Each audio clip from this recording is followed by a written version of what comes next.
ഇന്ന് നമ്മുടെ അനീഷും ബിന്നിയും തമ്മിലും അക്ബറും അനീഷും തമ്മിലൊക്കെ നടന്ന ആ ഒരു വഴക്കില് അനീഷിന്റെ ഭാഗത്ത് മിസ്റ്റേക്ക് ഉണ്ട്. കാരണം അനീഷ് കിച്ചൺ ക്യാപ്റ്റനായിട്ട് ഇരിക്കുമ്പോൾ ഒരു നിയമം, മറ്റുള്ളവർ കിച്ചൺ ക്യാപ്റ്റനായിട്ട് വരുമ്പോൾ മറ്റൊരു നിയമം. നമുക്കറിയാലോ, അനീഷ് ബിഗ് ബോസ് വീട്ടിലെ ആദ്യത്തെ ആഴ്ച തൊട്ട് ഇപ്പോഴും ക്യാപ്റ്റനെ പോലെ തന്നെ പെരുമാറുന്ന ഒരാളാണ്.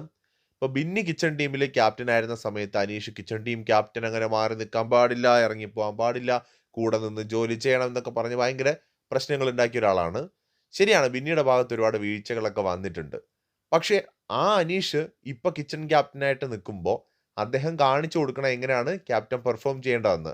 മറ്റുള്ളവരെ വെറുപ്പിച്ചിട്ടും എല്ലാവരുടെ അടുത്ത് ഉടക്കിയിട്ടും ദേഷ്യപ്പെട്ടിട്ടും അല്ലല്ലോ. കുറച്ചും കൂടെ മര്യാദയ്ക്കും നമുക്കിതൊക്കെ ചെയ്യാനും കാണിച്ചു കൊടുക്കാനും പറ്റും. ചപ്പാത്തി ഉണ്ടാക്കുന്ന സമയത്ത് ചപ്പാത്തി പരത്താനുള്ള മടി കാരണം കിച്ചണിൽ നിന്ന് മുങ്ങാനായിട്ട് നോക്കിയ അനീഷിനെ കയ്യോടെ ബിന്നി പിടികൂടുന്നത് അതുകൊണ്ടാണ്. കാരണം ബിന്നി കിച്ചൺ ടീമിൽ ക്യാപ്റ്റൻ ആയിരുന്ന സമയത്ത് ഇതൊന്നും അല്ല അനീഷ് പറഞ്ഞത്. സോ അനീഷിന് മനസ്സിലായി പണി പാളിയെന്ന്. അനീഷ് ചിരിക്കുന്നുമുണ്ടായിരുന്നു ആ സമയത്ത്.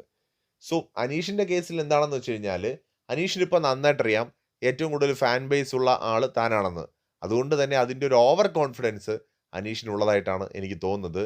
അത് ഗുണവും ചെയ്യാം, ദോഷവും ചെയ്യാം.